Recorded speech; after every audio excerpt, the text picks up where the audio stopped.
Hello everyone, welcome to my second history video on a country that is no more. First was the Soviet Union, and now is the nation which caused some of the most heated moments of the previous century, Yugoslavia. Let's begin.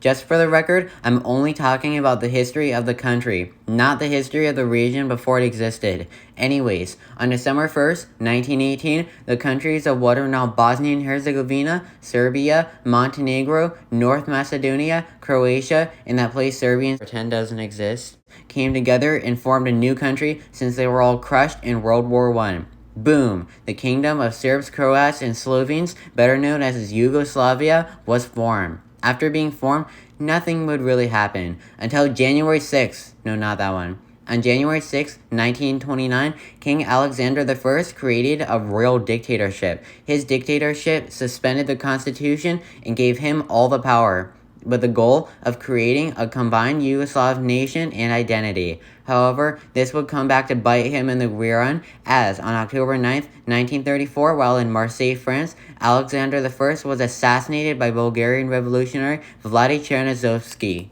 Following the assassination of Alexander I, he would be succeeded by his oldest son, Peter II. With Peter's ascension to the throne at the age of 17, he would reign for some peaceful years until Mustache Man. On March 25, 1941, Peter II steered Yugoslavia to join the Tripartite Pact, aka Nazi Germany, Italy, and Japan. Yugoslavia wouldn't stay loyal to this pact and later would join the UK. Kind of.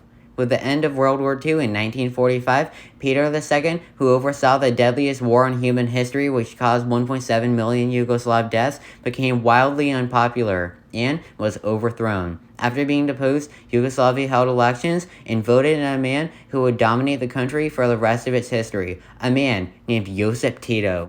After becoming president, he established the Federal People's Republic of Yugoslavia, a communist nation modeled after the Soviet Union. In 1948, Stalin and Tito fell out over disagreements about the fundamentals of communism, leading to a strained relationship between the two nations. Surprisingly, not much would happen until 1963. That year, on April 7th, Tito was named president for life and renamed the country the Socialist Federal Republic of Yugoslavia. This surprised absolutely no one. With this, many grew suspicious of Tito, as he had massive ambitions, including becoming a powerful dictator, and so cracks in Yugoslavia began to emerge.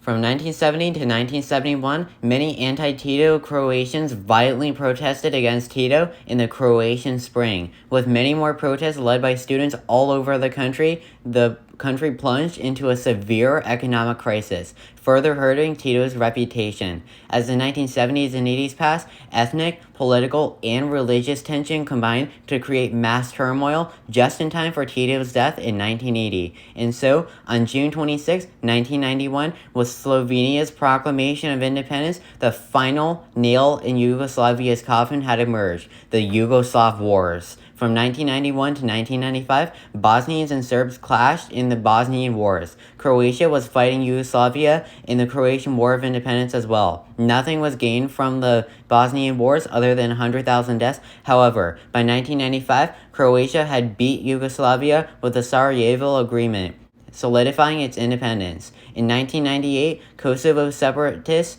and the Yugoslav military fought in the Kosovo War, which ended a year later as a Yugoslav victory. But it was a massive but. Get your mind out of the gutter. 140,000 people died in the Yugoslav wars, and the economic crisis was unbelievably bad. This was the beginning of the end for Yugoslavia. And now for one of the most complicated events of the last century, which I cannot do a justice for in a minute or less: the breakup of Yugoslavia. By 1992, Croatia, Bosnia and Herzegovina, North Macedonia, and Slovenia had declared their independence from Yugoslavia. This left Serbia, who essentially founded Yugoslavia, to act as just that until 2006 with the breakup of Serbia and Montenegro. Yugoslavia, a nation founded as a monarchy by nations struggling with the aftermath of World War I, had become a communist nation after an oppressive monarchical regime, leading to a communist equivalent, which oversaw one of the deadliest wars of the last 50 years, had collapsed from every imaginable problem.